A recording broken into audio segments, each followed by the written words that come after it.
Musumba, capitale historique de l'Empire Lunda. Ici, l'électricité n'est plus un luxe réservé aux grandes villes.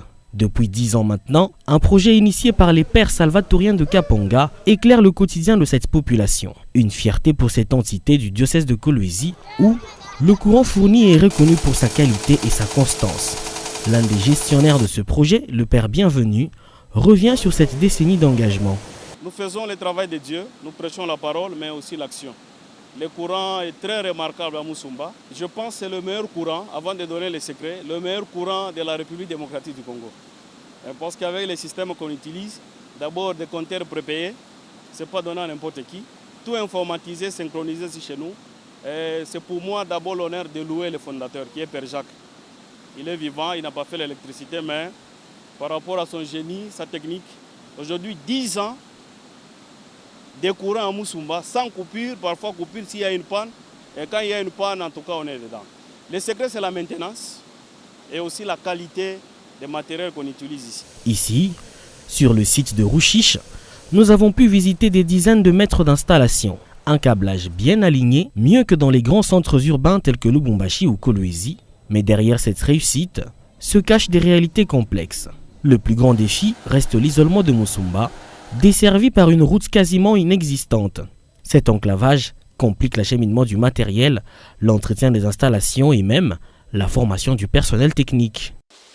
10 ans d'existence, nous avons plusieurs difficultés. La plus grande difficulté, c'est d'abord l'état de la route. Imaginez-vous, les pièces que nous utilisons ici, à 90% ne viennent pas du Congo. Ça vient de la Belgique, du Canada, des États-Unis. Ce qui fait que pour que les pièces arrivent à Musumba, surtout pendant la saison des pluies, c'est vraiment un problème. Ça, c'est une des grandes difficultés. Deuxième difficulté, c'est la condition de vie de la population de Kapanga. Parce que vous allez remarquer que le courant est purement domestique. Imaginez-vous, 1 kWh ici chez nous, c'est 600 francs. Ce qui fait que quelqu'un peut payer le courant de 3000 francs pour un mois. Alors imaginez-vous pour une centrale comme la nôtre avec des pièces qui sont tellement chères pour arriver à couvrir la maintenance avec les moyens en fait, provenant de la vente journalière du courant, c'est tout un problème. Ces missionnaires travaillent jour et nuit pour l'amélioration des conditions de vie de la population de Musumba. Ils n'ont malheureusement jamais reçu l'accompagnement de l'État congolais. Ce que nous faisons, normalement, c'est le travail de l'État. Nous, c'est au-delà de notre pastoral. Nous sommes d'abord des missionnaires. Nous sommes là pour prêcher la parole. Mais au-delà de cette parole, il y a l'action. L'action, c'est des projets pareils, les projets sociaux. Recevoir les aides de l'État congolais, je pourrais dire vraiment de manière sporadique. Si vous me permettez de citer une fois seulement qu'on a eu l'exonération de Mme Fifi, qui est notre gouverneur, qui avait payé l'exonération des compteurs que nous importons. Au moins, parce que c'était arrivé à Lubumbashi, dans le Haut-Katanga, c'était difficile. Et elle, dans sa bonté, nous avait donné l'exonération. Elle avait payé ça pour que ça arrive ici.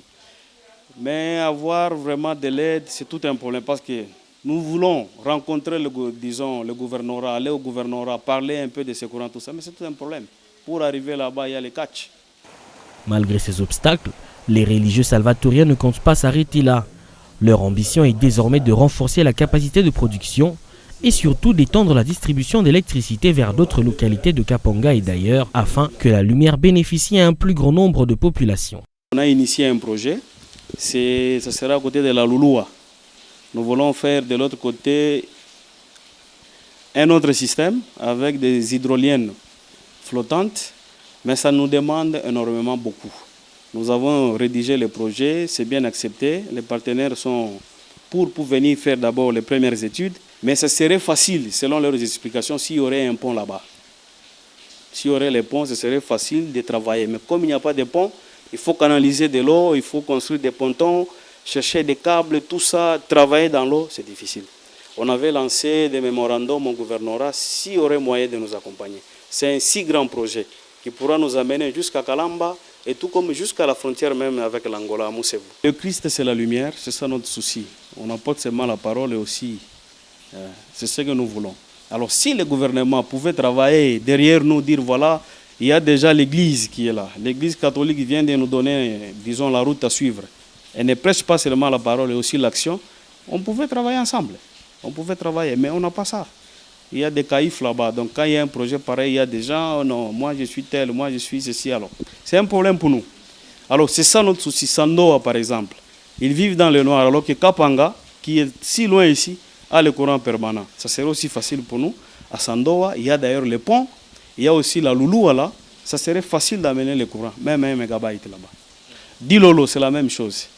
Disons, tous les territoires de notre province du Lualaba pouvaient avoir le courant. Et puis un courant meilleur, comme je vous dis, dans les 145 territoires, c'est le premier courant de la République démocratique du Congo. C'est ici, au village à Kapanga, très loin.